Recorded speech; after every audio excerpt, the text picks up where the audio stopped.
शादी में एक भी सामान ढंग का नहीं दे रखा है जो हमारे घर में रखा जा सके। कपड़े लत्ते भी ऐसे दिए हैं कि सारे रिश्तेदारों के सामने हमारी नाक कट गई। हमने तो सोचा था सरकारी मास्टर की इकलौती बेटी है तो कम से कम ब्याह तो ठीक से करेंगे, लेकिन यहाँ तो रूखी सूखी बेटी विदा करके भेज दी।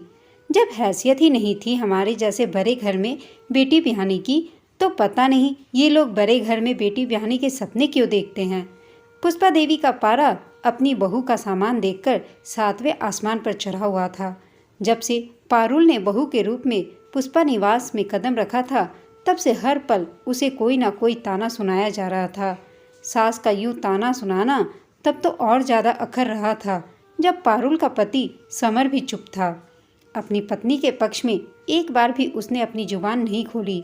जब कभी पारुल उससे कुछ कहती तो बदले में यही जवाब मिलता, मैं अपनी माँ की बहुत इज्जत करता हूँ, थोड़ा बहुत सुनने से तुम छोटी तो नहीं हो जाओगी, वक्त के साथ सब ठीक हो जाएगा। लेकिन वह अपनी माँ को कुछ बोल ही नहीं पाता।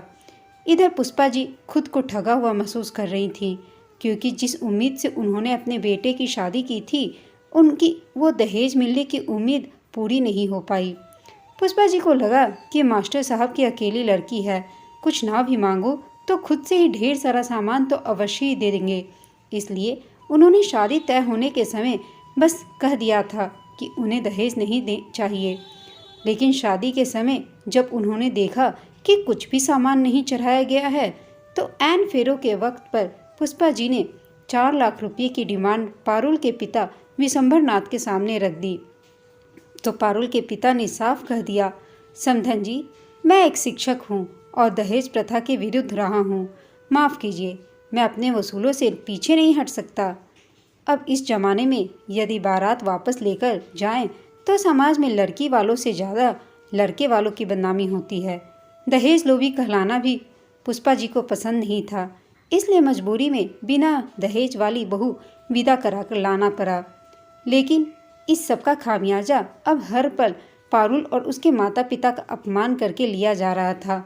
हर रोज़ शादी में हुआ एक एक खर्चा पारुल के सामने गिनाया जाता था। बहू के कपड़ों पर इतना खर्च हुआ, हमने बेकार में इतने गहने बनवाए, वगैरह वगैरह। एक दिन बेटी को देखने की इच्छा से विशंभर नाथ ने 5 डब्बे मिठाई और फलों की टोकरी लेकर बेटी के ससुराल में कदम रखा। सबको पता था कि समधी आने वाले हैं, लेकिन किसी ने भी बढ़कर उनका स्वागत नहीं किया। पारुल ने जब अपने पिता को देखा तो भागते हुए उनके पास आने लगी। तब पुष्पा जी ऊंचे स्वर में बोली, ऐसा कौन सा खजाना लेकर आए हैं तेरे पिताजी जो भागी जा रही है? खाली हाथ बेटी को भेज दिया और खुद भी हाथ लटकाए आ गए। अपनी नहीं तो हमारी हैसियत का तो ध्यान रखा होता उन्होंने। पारुल से ये अपमान अब बर्दाश्त से बाहर हो रहा था। हारकर उसने अपना मुंह खोल ही दिया और कहा, माँ जी, मेरे पिता की हैसियत की बात है तो सुनिए।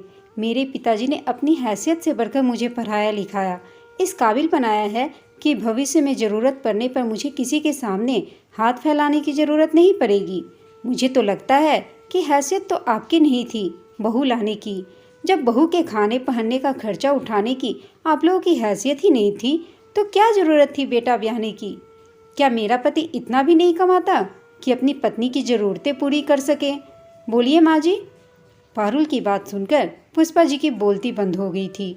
विशंभर जी ने पारुल को चुप कराते हुए कहा, बिटिया, हमने जो तुम्हें संस्कार दिए हैं कि बड़ों का हमेशा मान रखना, लेकिन हक की बात ज़रूर बोलना। अब ये तुम्हारा परिवार है, इसलिए पूरे मन से अपना कर्तव्य निभाना। और हाँ समधन जी, मैंने अपनी सबसे बड़ी पूंजी पारुल के रूप में आपको सौंपी है। हाथ जोड़कर आपसे विनती है कि इसे दिल से स्वीकार करें। रही बात दहेज की, तो वो तो मैं ना कभी दूंगा और ना ही लूँगा। अब पारुल आपके घर की इज्जत है, इसलिए इसकी इज्जत रखना भी आप ही की जिम्मेदारी है। हाथ जोड़कर विशंभर नाथ जी विदा लिए। उन्हें तसल्ली थी कि उनकी बेटी अपने हक के लिए आवाज़ उठाने में सक्षम है।